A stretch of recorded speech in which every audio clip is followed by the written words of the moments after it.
Your water? No. Go ahead. You can take it.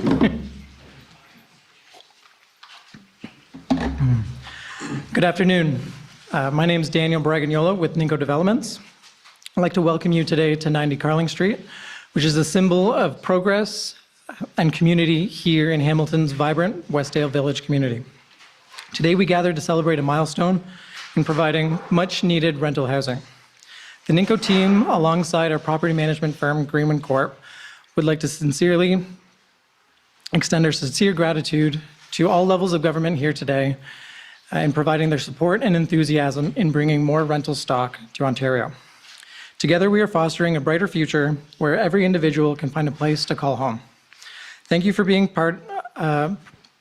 thank you for joining us today and being part of our incredible journey. I'd now like to pass the mic off to local MP Chad Collins. Well, good morning, everyone, and thanks for joining us with the announcement. I'll start with the land acknowledgement. City of Hamilton is situated upon the traditional territories of the Erie, Neutral, Huron-Wendat, Haudenosaunee, and Mississaugas. This land is covered by the Dish with One Spoon Wampum Belt Covenant, which was an agreement between the Haudenosaunee and the Anishinaabe to share and care for the resources around the Great Lakes. We further acknowledge that this land is covered between the lakes purchased 1792 between the Crown and Mississaugas of the Credit First Nation. And thanks again for your attendance today. I can say as a former city councillor who was on council when we approved this project, as well as the former president of City Housing Hamilton, that the National Housing Strategy has been a game changer for not just affordable housing providers, but for the private sector too, who want to venture into the affordable housing sector. Since the program was announced many years ago, the federal government has invested almost $90 billion in programs that assist not just the affordable housing sector and municipalities, but provinces, territories, and the private sector. And that's why we're here today. This summer, MP Hefner and Minister Tassi and I have attended numerous housing investments here in Hamilton. The first one we attended was $122 million, I think, for the Roxborough project in my riding. Investments that help the private sector build affordable housing units. And piggyback on that one, the announcement also included new units at the Queenston Traffic Circle for our rapid housing program. Just 2 weeks ago, Minister Tassi and MP Hefner and I attended the Wesley Urban Ministries development on Ferguson Avenue, another rapid housing investment, housing some of our most vulnerable populations, taking them from our encampments here in the city and into transitional housing. And so when I look at the National Housing Strategy and the programs that we offer, and some of those that will be announced today, I think it's important to recognize that those programs help people all along the housing continuum, from those that are getting out of encampments and into a new place to call home, to those looking for an affordable place to call home in terms of possibly being first-time home buyers. And so I'm pleased to be joined by our guests today. And today's announcement, as I mentioned, builds on the past investments and highlights, I think, our desire to continue to help those who are looking for an affordable place to call home. At this time, I'd like to welcome the Prime Minister back to Hamilton and to share with us today's investment and what it means for those that will call this facility or this building their home, as well as some other announcements across Hamilton. Mr. Prime Minister, welcome back to Hamilton. Thank you so much.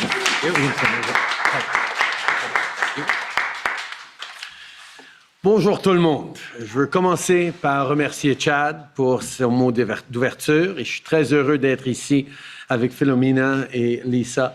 I really want to thank and celebrate the fact that we're back here together. Andrea, Mayor of Hamilton, obviously a great partner on this project and on so many things. It's always great to see you. And Dan, thank you for your words as well. I spoke with Andrea earlier this year when I was here for a 3-day cabinet retreat about the need for more affordable housing. So I'm really happy to be here today for this important announcement.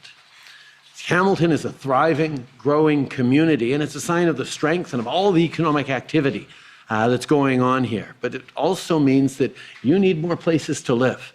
So today, the federal government is investing millions of dollars to help support 214 homes for people and families here in Hamilton.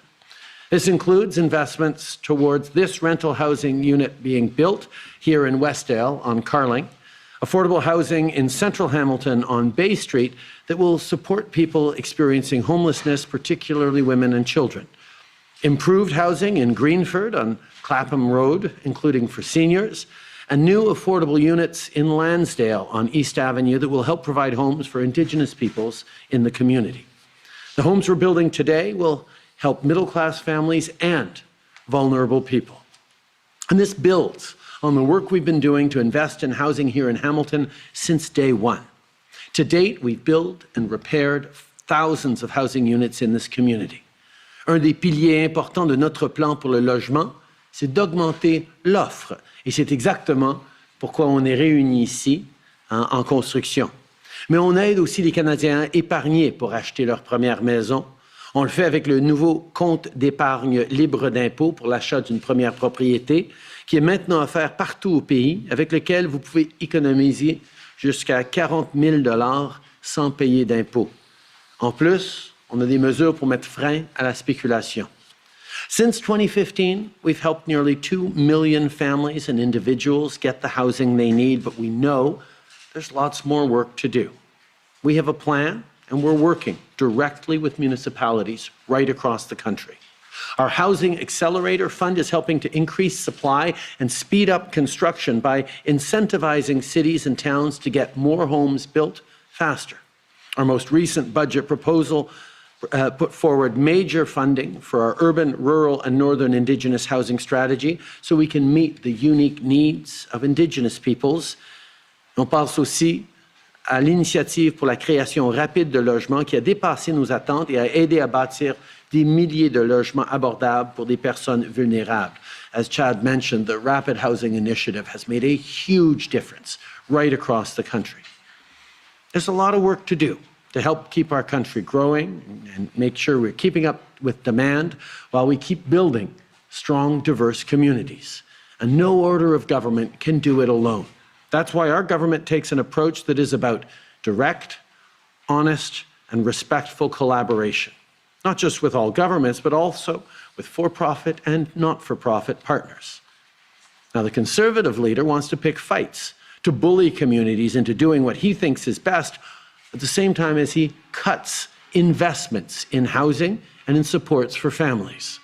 We will be working directly with the leaders these communities elect, with the people who've chosen to represent them and their interests, and partner with them to build a stronger future.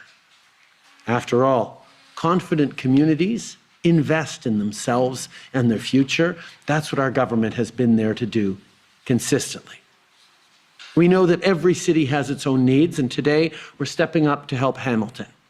Andrea, I know this city has made a significant investment in this project too, and it's by finding ways to work together that we've been able to get these projects underway.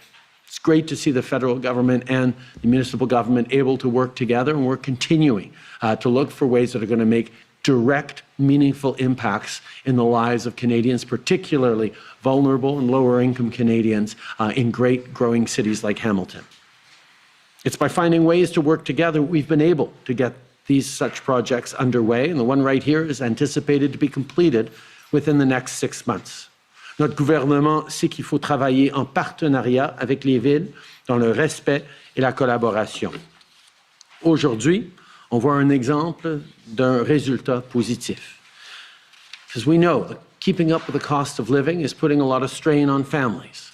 So our government has made investments in making childcare more affordable, delivering dental care for kids who haven't been able to afford it up till now, increasing OAS for seniors over 75.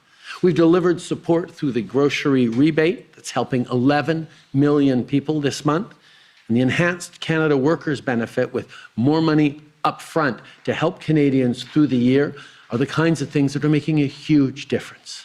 We know times are challenging right now for Canadians right across the country, but as a government, we're continuing to look at ways of putting money in your pockets while building for a stronger future.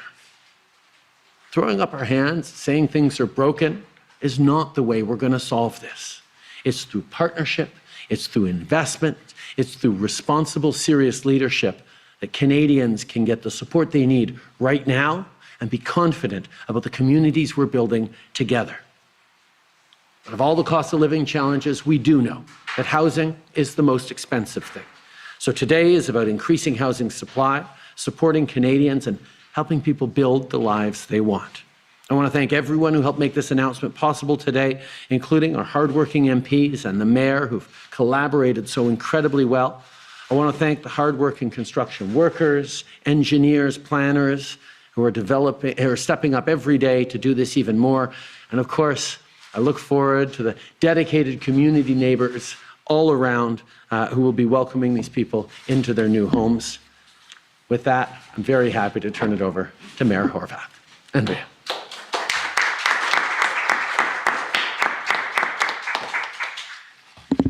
Well, good afternoon, everyone. Thank you kindly, Prime Minister. As I said to you when you arrived, I'm thrilled to have you back in the city of Hamilton, along with the MPs that represent our city. It is really important that we work together to solve the challenges that people of Hamilton face. And I know that that your caucus members here, as well as other MPs, are very much on the same page when it comes to doing that work. And so on behalf of our city, I want to say thank you so very much for being with us. I want to thank MP Chad Collins, MP Lisa Hefner, Minister Philomena Tassi. Long time no see, folks. We were just having a chin wag on Friday, so it's great to be here today to really realize some of that discussion that we had the other day. Just last week, as folks might know, all Hamilton MPs, city staff, and a few of my council colleagues and I met to talk about the issue of affordable housing.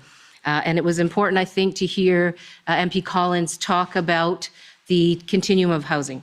And the Prime Minister to identify that the housing need is great, from those most vulnerable who are living unhoused in our community, to working class folks and middle class folks that need to be able to have a home of their own that they can afford. And so this project really does, this announcement with all of the projects that it encompasses really does show that this kind of work can be done and that we can meet people's needs. Our federal members of parliament know, like I do, that the last few years have been hard for the people of Hamilton. This is something that the Prime Minister also just acknowledged. Life keeps getting more expensive. Too many people are struggling to pay their bills, to afford their homes and apartments, to find a place to live. A growing number of people in the city are in crisis. But we also know that we can keep this city affordable. We can make sure that everyone has a safe and affordable place to live. Because we cannot do it alone. We have to do it together. Keeping life affordable in Hamilton is something that requires all hands on deck. And you can see today that that's something that all of us agree upon. It takes our federal partners stepping up like they have today to provide $45 million in funding to help fund the urgent creation of more affordable housing. It takes amazing not-for-profit housing providers and members of Hamilton's private sector development community to come together and create important new mixed-income communities like the one that will be built right here. And it takes all of my colleagues on City Council and our hardworking city staff to keep pushing these important initiatives forward. I was very pleased to hear the Prime Minister talk about the need to continue to push forward and to make sure that we are a confident city. And a confident city invests in itself. And that's exactly how I see things, and I know my council colleagues do as well. We need to do that so we can make important progress like we have done today. And I want to thank Ward 1 Councillor Maureen Wilson and Ward 3 Councillor Narinder Nan for being here. This is Maureen's ward, and Narinder, one of the developments is in her, I think 2 of the developments are in her ward as well. And she's also the chair of the president of the board of Community Housing Hamilton, which is a partner in one of the projects that's being announced today. Everyone at City Hall is absolutely focused on continuing this important work. And today's announcement includes $19 million in investments from the City of Hamilton, those investments that we were talking about a minute ago. Combined with the federal funding announced by Prime Minister Trudeau, today's combined investment will mean 200 more Hamilton families and individuals will have safe and affordable places to call home. This is the kind of thing These are exactly the kinds of things that it takes to keep Hamilton affordable. This is what it takes to be able to ensure that people have a safe place to live, that people feel proud of their communities. For Canada to thrive, the people of Hamilton must be thriving. I get that, and I know that the Prime Minister and his team gets that too.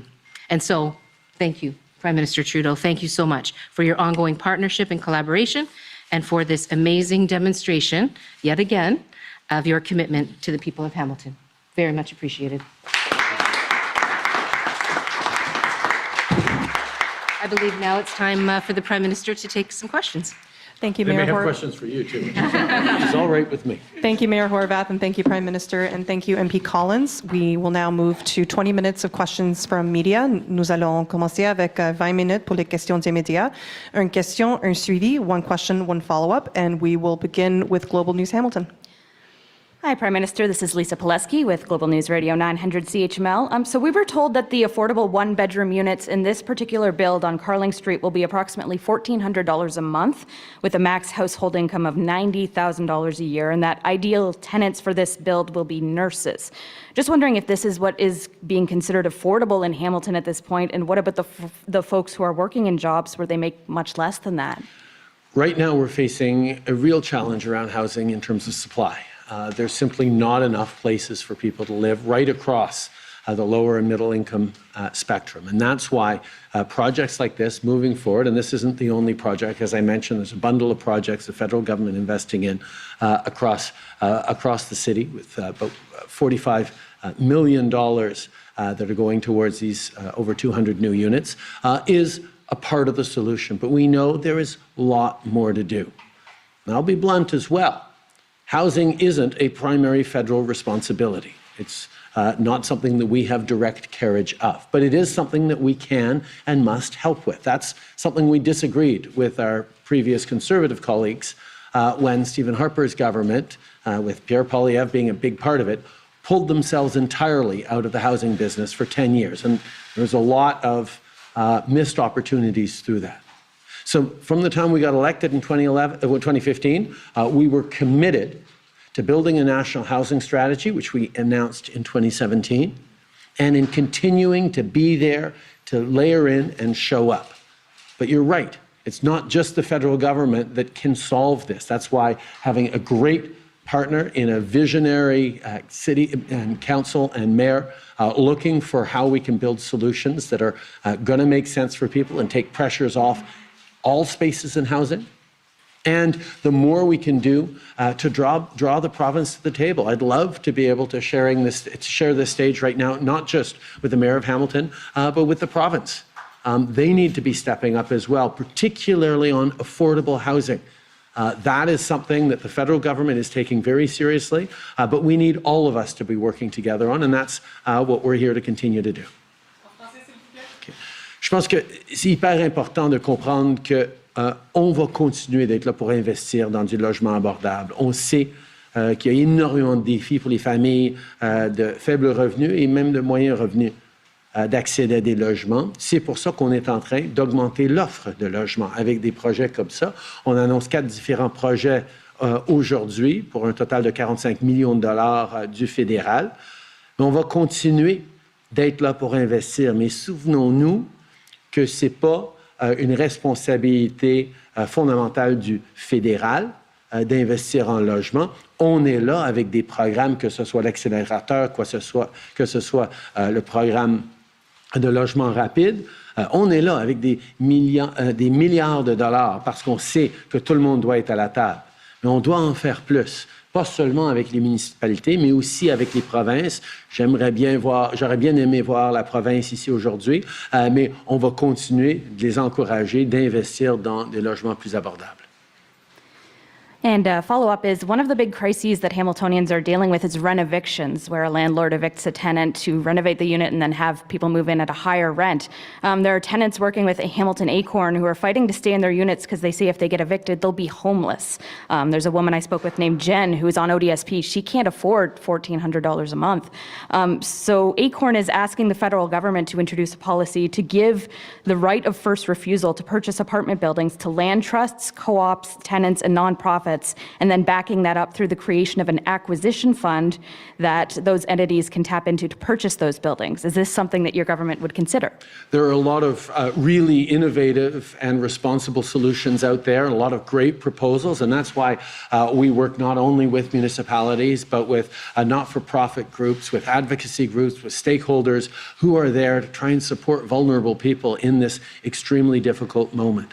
As you well know, evictions and renovictions is entirely a provincial issue, but we will continue to look at ways that the federal government can be supportive by working directly with municipalities and also by encouraging the province to be thoughtful about how we make sure that the most vulnerable are protected. Even as we see growth in the economy, we see record numbers of jobs, which is good, but that can put pressure on folks, and that's where we have to be really thoughtful. Prochaine question. Catherine Brulotte, Radio-Canada. D'abord, sur la grève au port de Vancouver, on a vu maintenant les travailleurs refuser une offre qui avait été, une entente qui avait été conclue entre la partie patronale et le syndicat. Qu'est-ce qui, selon vous, fait en sorte que c'est différent maintenant? Et si ça ne fonctionne pas à nouveau, que comptez-vous faire en termes d'intervention? On continue de croire profondément que les meilleurs accords, les meilleures négociations, ça se passe à la table de négociation. Et c'est toujours ça qu'on va pousser. On a été en train à chaque étape de s'assurer que les négociations continuent. On sait à quel point un arrêt de travail va avoir un impact sur l'économie du pays, sur les fermiers, sur les manufacturiers à travers le pays, des exportateurs, des importateurs. C'est pour ça qu'on a de l'espoir que cette nouvelle offre, cette nouvelle solution qui est sur la table va être acceptable. Mais nous allons continuer d'être là pour s'assurer que les négociations continuent et qu'on puisse continuer de faire croître notre économie. I think one of the things that's been so important for us throughout is to be actively focused on keeping conversations going at the bargaining table. We know sometimes labor negotiations can be extremely difficult, but every step of the way, Minister O'Regan has been there to encourage people at the table to make sure that we're getting towards a solution. And yes, there have been concerns and worries about how things were unfolding over the past days, but we now have a situation where there is another offer, there is another potential deal on the table, and we're, as always, hopeful that negotiation at the bargaining table continues to be at the center of what everyone needs to continue to do. I will point out, however, that I got a letter from the leader of the Conservative Party yesterday that highlighted that he's not following this issue very closely. He seemed unaware that there is actual constructive negotiations going on, and he's really choosing to play politics and just saying, oh, you got to fire people, you got to, impose back to work legislation. I will remind people that Pierre Poilievre was a key part of the government that was known for its anti-union legislation, 525 and 377, direct attacks on the rights of organized labor. So we don't take him particularly seriously when it comes to encouraging negotiations at the table to work. And on the flip side, when it came to convoy protesters shutting down the Canadian economy, causing hardship for people right across the country, he was there waving flags with them and egging them on. So he doesn't have an awful lot of credibility when it comes to this. Our serious, responsible government is going to continue to do the work necessary to both respect important negotiation processes that happen at the table and make sure we're there to ensure the Canadian economy is running smoothly and exporters and importers, producers and manufacturers are well served by our port facilities. La situation en Haïti, maintenant, le Kenya propose de se déployer là-bas, de prendre un peu la tête des forces internationales. Qu'est-ce que vous en pensez? Qu'est-ce que devrait être la position de l'ONU sur ça?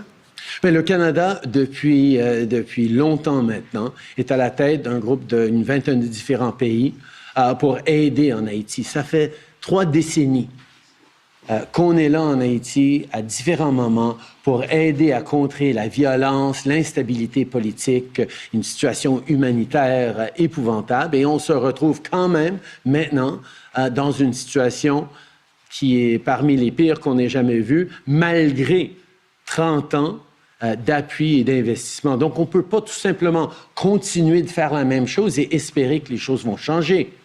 C'est pour ça que le Canada est là pour travailler directement avec la police nationale haïtienne pour qu'eux-mêmes puissent amener des solutions de sécurité. On est là pour investir. On a annoncé des centaines de milliards de dollars, centaines de millions de dollars d'investissement et on va continuer d'être là. On est là pour investir dans des solutions humanitaires. On est là pour mettre de la pression sur la classe politique en Haïti qui n'est pas en train de prendre au sérieux la responsabilité qu'ils ont de faire des compromis et rétablir la sécurité.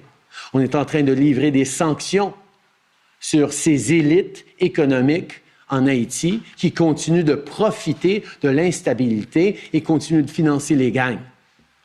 Je suis très, très content de voir que beaucoup de pays veulent s'impliquer pour aider et on va être là pour continuer le travail à l'ONU. J'ai d'ailleurs eu une conversation sur Haïti avec le secrétaire général Guterres juste la semaine passée quand j'étais à New York pour parler de ce qu'on peut continuer de faire sur Haïti, mais le Canada va continuer de faire partie de la solution à côté des Haïtiens qui doivent être au cœur de toute solution qu'on met de l'avant.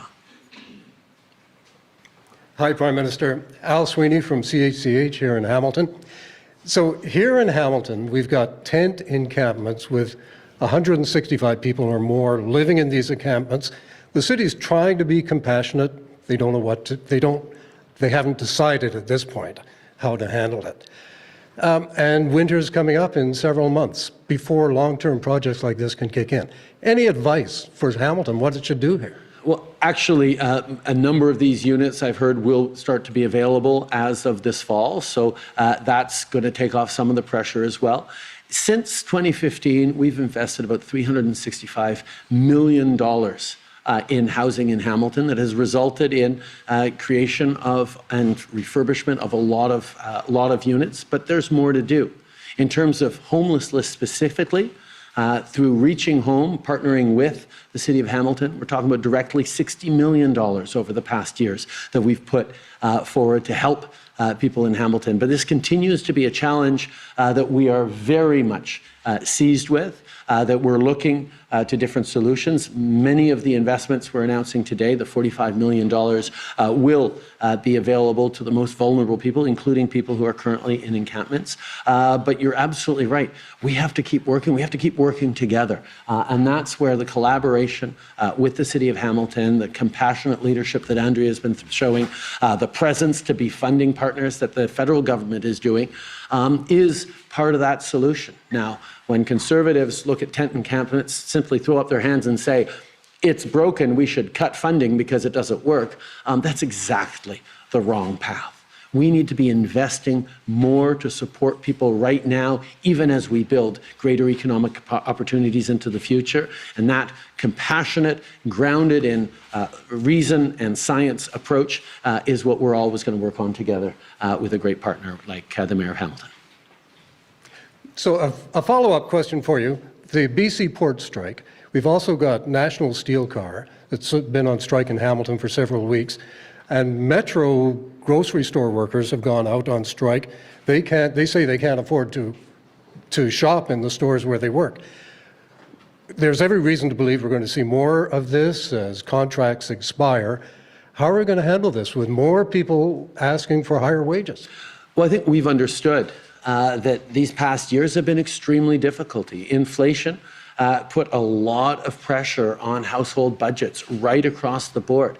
And this inflation, which was caused by the war in Ukraine hitting energy and food prices, this inflation that was caused by the hangover from the pandemic that has disrupted supply chains around the world, global inflation is a challenge that everyone is facing. Now, here in Canada, we have seen inflation come down faster than most of our peer countries. We have the lowest inflation among peer countries right now. We're down below 3%, back in the Bank of Canada range. But we know that food prices, as you point out, are still too high. That's why we're working with grocery stores through the Competition Bureau to make sure that everything is fair for people. But as we see inflation come down, we do have to be careful about a wage price spiral increase where inflation starts increasing once again because costs continue to go up. We want to keep inflation down so we can have interest rates start coming down again to help people be able to afford their own homes, at the same time as we're creating more jobs and more growth in vibrant cities like Hamilton. So we're going to keep on it. We're going to continue to make sure that people can succeed, that they're getting the right wages to be able to get through these difficult times. But we're going to continue to make sure that Canada is growing great jobs for the future as international companies and investors are looking increasingly at our stability, our optimism, our ambitious, and Canadians' ability to get things done as a great place to be part of. Next question. Good afternoon, Prime Minister. Laura Stone, Globe and Mail. You've spoken a lot during this press conference about Pierre Poilievre, and you've used multiple answers to kind of go after him and his policies. He's been going after you for a long time on this issue of inflation, affordability, and of course, housing. You just shuffled your cabinet, you elevated Sean Fraser to housing. Is there a recognition, perhaps, or a sensitivity on your part that he has tapped into something that people are very concerned about, and do you feel threatened now by his leadership? No, what is of concern to us is the fact that there are so many people having trouble making ends meet. And that's why we moved forward over the past year with significant investments to help Canadians. Investments like ensuring that kids under 12 have access to dental care. And let's pause on that for a second, because that's something that is making a huge and real difference. We're talking hundreds of thousands of families who sent their kids to the dentist for the first time over the past year. Pierre Poilievre, to bring him up again, as you brought him up, voted against dental care. He said providing dental care to low-income Canadians would just feed inflation. Well, there's two things wrong with that. First of all, we have seen inflation come down now to the lowest levels of most of our partners, back into the Bank of Canada range, which is a very good thing, which shows that our targeted investments have actually been able to bring down inflation even while we're supporting Canadians. And the second piece of it is that so he was wrong about its impact on inflation. And he chose to vote against and to stand against and try to block in the House delivering of dental care for vulnerable Canadians. Why would you do that? Why would you say that dental care is fine for MPs and their families, and it's not inflationary for people to send their kids to the dentist if you have money to do it, but to let low-income people and people who are otherwise struggling have kids with a brighter smile and vote against that? In the name of protecting from higher inflation, when inflation has steadily been going down? That's him making baseless arguments, completely disconnected from fact, but playing on the very real fear, anxiety, and frustration that people are out there. That yes, there are challenges around the cost of living. But you don't solve problems by scaring people, by stirring up anger. He's hoping that he's going to be able to get votes out of it, but that's not how you build a stronger economy. Confident communities, confident countries invest in themselves. His solution on anything is cut housing supports, cut dental supports, bring forward a two-tier healthcare. You haven't heard him talk about the investments we're making in healthcare because he doesn't want to have anything to say about that. Because these are real measures that are going to be helping Canadians. His answer to everything is cuts and be angry. That's not Canada. That's not how we build a stronger future. That's not how we've gotten through the challenging times we've had in the past. Canadians roll up their sleeves and get to work and build and invest in themselves and their communities. That's what we do. We partner with people. We don't pick fights with mayors. That's where the anger that he is drumming up is dangerous for Canadians who would much rather work hard and build a strong future than throw up their hands and say, oh, It's all terrible, it's all broken. Let's all stay home. No, that's not who Canadians are. So I won't be stirring up anger. I will be pointing out where his proposals are irresponsible and unserious. But I will stay focused on solving the challenges Canadians are facing rather than exploiting them for political gain, like Pierre Poilievre does. Thank you. Okay. On sait très bien que les gens sont en train de faire face à d'énormes défis, que ce soit au niveau du logement, que ce soit au niveau du coût de la vie.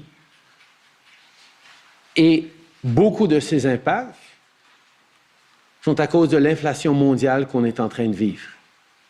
Or, au Canada, on a pu réduire l'inflation en faisant des investissements ciblés pour aider les familles, que ce soit le rabais à l'épicerie, que ce soit l'aide pour les soins dentaires, que ce soit de couper les frais de garderie en moitié à travers le pays. On est là pour faire les investissements qui aident, en même temps qu'on voit l'inflation continuer de baisser. On est maintenant à 2,8 %, ce qui est meilleur que beaucoup de nos pays pairs. Mais on sait que les gens en arrachent encore. C'est pour ça qu'on va continuer d'être là pour investir. Or, M. Poilievre, il prône l'austérité, les coupures, et veut susciter plus de colère et d'angoisse pour les citoyens. Mais ce n'est pas responsable parce que ça ne va pas créer des solutions. C'est pas comme ça qu'on va bâtir du logement. C'est pas comme ça qu'on va aider les gens à avoir de meilleurs emplois. C'est en investissant de façon responsable, stratégique, en s'ancrant dans les plus vulnérables pour les soulever, pas en prônant l'austérité et la colère. Ça, on peut en avoir sur l'Internet, là. On n'en a pas de besoin dans nos politiques. Thank you. I did bring him up, but you brought him up first. For a follow-up question, I wanted to ask about Mayor Olivia Chow's requests to the federal government. She wants a reception center funded by your government near Pearson so asylum seekers can check in and the city can be aware of where they're going and what their needs are. And she's also asking for more money. I mean, you saw the images of people sleeping on the street once they arrived in Canada. What is your response to the reception center, and what was your reaction when you saw what was happening on the streets of Toronto? I just had a great meeting with Mayor Chow just a few days ago, and we're going to continue to work together in constructive ways. It is unacceptable in a country like Canada that vulnerable refugees be having to sleep in the streets, or vulnerable asylum claimants have to be sleeping in the streets. But the solution on that requires all of us to step up together. Yes, the federal government will be there, but when it comes to settling asylum seekers, again, municipalities and provinces have the large part of responsibility on that. Yes, the federal government is part of the mix on that, and we will be there, as we have with the announcement of $212 million across the country, with almost $100 million directly for the City of Toronto. We will be there to work and to hear proposals for creative solutions that can help solve this. And I know that Minister Miller is very, very excited to be able to move forward on solutions to continue to work the great work done by his predecessor, Sean Fraser. Hi, my name is Aura. I'm with CBC Hamilton. So Mayor Andrea Horwath asked you for $9 million to address the refugee and asylum seekers ending up in the shelter system or living on the streets. Do you plan on giving the city that money? We actually had a brief chat about that earlier. Our governments are engaged, looking together for how we can work together to solve this. As I said, it's unacceptable that vulnerable refugees and asylum seekers be sleeping in the streets, and we need to work together, and we will be there to partner and make sure that we can solve that. Would you like to say a couple words on that? Sure. Thanks, Prime Minister. I appreciate the question, and the Prime Minister is accurate. I did receive a letter from the new minister. We identified where some of the challenges lie, and we've made a commitment to work together to try to resolve the challenges that exist, because people should not be in the situation that they are coming to our country, whether they're asylum seekers or refugees and living on our streets. I don't think anybody can accept that. And I think we just need to recall as well, or identify as well, that we have a lot of pressure in our shelter system right now. We have lots of folks who are unhoused, and this announcement today tries to address some of those issues as well. The root cause of homelessness or houselessness is one of the facts that we don't have enough affordable housing. And so I think we need to kind of contextualize everything in the commitment that we're all making to ensure that affordable housing is available and for people who need supports to be able to be successfully housed. We are working on that as well as a city. And another issue was raised around evictions. We're working on that as well as a city. There are many solutions, and both the federal government and the city of Hamilton are working very, very hard to bring as many of those solutions to fruition as we possibly can and as quickly as we can. Thank you. Next question, please. Kevin Winter, Hamilton Spectator. The provincial government has blamed the federal government's Carmen plan as the main cause of inflation, higher grocery prices, higher everything actually, and it's on your shoulders. The federal price on pollution not only is a way to fight climate change, but it's a way to put money back in people's pockets. 8 out of 10 Canadians in jurisdictions where the federal price on pollution applies get more money back from that price on pollution every year than it costs them. We are seeing the impact of increased extreme weather events right across the country, and we're seeing the cost of those impacts, not just fiscally on provinces and municipalities struggling, but also in lives, in homes lost, in anxiety about the future. We need to continue to step up in meaningful ways, not just to fight climate change, but to incentivize businesses and our economy to create those solutions and implement those solutions that are going to slow down the pace of climate change. Canada can and will continue to lead on this. Companies like Volkswagen, like ArcelorMittal, Dofasco, making decisions to invest in Canada, in Ontario, is linked to the fact that they know we are taking seriously both the opportunities and the challenges. Unfortunately, Conservative politicians continue to attack our plan to fight climate change and put more money back in people's pockets without proposing any concrete plan to either support Canadians through these challenging times or fight climate change for future generations. We're going to continue to demonstrate what Canadians know. You cannot have a plan for the future of the economy if you don't have a plan to fight climate change. That's what we'll continue to do. Last question. Thank you for your time, Mr. Prime Minister. My name is Kieran, and I'm with the Canadian Press. We were wondering what your thinking was behind putting the infrastructure and housing files together under one minister, and if we can expect major new policies as a result.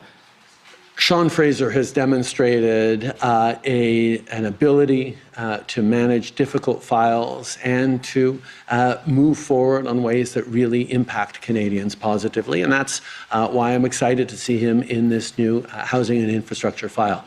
We recognize, as I said earlier, the federal government isn't the primary driver of housing solutions. But when we're talking about infrastructure investments, whether it's public transit, or other types of infrastructures, having the housing file associated with that so we can increase densification, as I know, is a big problem, a big question here in Hamilton around the province's plans with LRT to invest in the densification of housing. These are the kinds of things that having a minister able to carry and lead on both of those files together is one that we're very excited about. Thank you. That will conclude today's press conference. Merci. Ça va mettre fin à la conférence presse. Merci tout le monde.